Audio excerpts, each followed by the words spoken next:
Today's subject matter is somewhat dwelling into rarely charted territory when it comes to these reviews because this is an ancient fan game for PCs, the eloquently titled Castlevania Quest by Mick Bead, or however you're supposed to pronounce it. Sorry.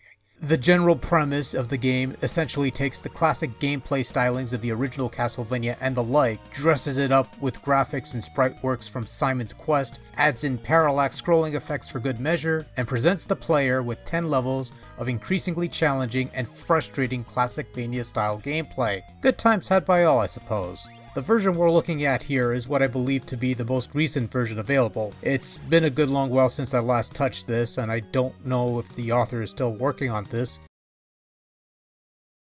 It's years old after all, but let's give it a looky nonetheless. For the most part, Castlevania Quest plays pretty much like any Classicvania game. You move along from point A to point B, you whip candles for hearts, sub-weapons, and whip power-ups, you slay monsters, you navigate platforms and mazes, you fight the boss, lather, rinse, and repeat. It's a pretty linear and pretty straightforward affair. There's no exploration or tossing holy water all over the place to find hidden routes or books. You just move along the given path, conquer the challenge ahead, and defeat the evil monsters. Nothing to it. Control is straightforward and responsive and fairly similar to old school Castlevania, more specifically Castlevania 2 Simon's Quest, since that's where most of the content comes from, and as such most of the control limitations. You cannot control your jump in mid-air, you're knocked off stairs if you take a hit, you cannot jump on or off stairs, you drop down if you bump your head on a block during a jump, your falls are more floaty than they are in Castlevania 1, that sort of thing. The designer did do the sensible thing and gave you a button to throw your sub-weapon, although you could still shoot out your traditional axe, boomerang, dagger, or sacred firebomb holy water thing by pressing up and whip. And of course controls are completely customizable and includes gamepad support. We like that. What we don't like, however, is a penalty carried over from the first Castlevania adventure on Game Boy. Whenever you take a hit, your whip's power decreases by 1 until you're stuck with the starting leather whip. That's a needless addition. I don't think anyone's ever played Castlevania The Adventure and said, "Oh boy, I love that bit where I lost whip power every time I took a hit. I wish they put that in the NES games." I'd add in a derp at the end, but someone out there I'm sure thought that might have been a good idea. Then again, maybe a derp would be deserved in that regard, because Castlevania Quest can be a bit of a pain, especially by the 5th or 6th stage, where you have all these fishmen jumping out and they have this strange forward momentum as they're landing that they never had in any of the older Castlevanias.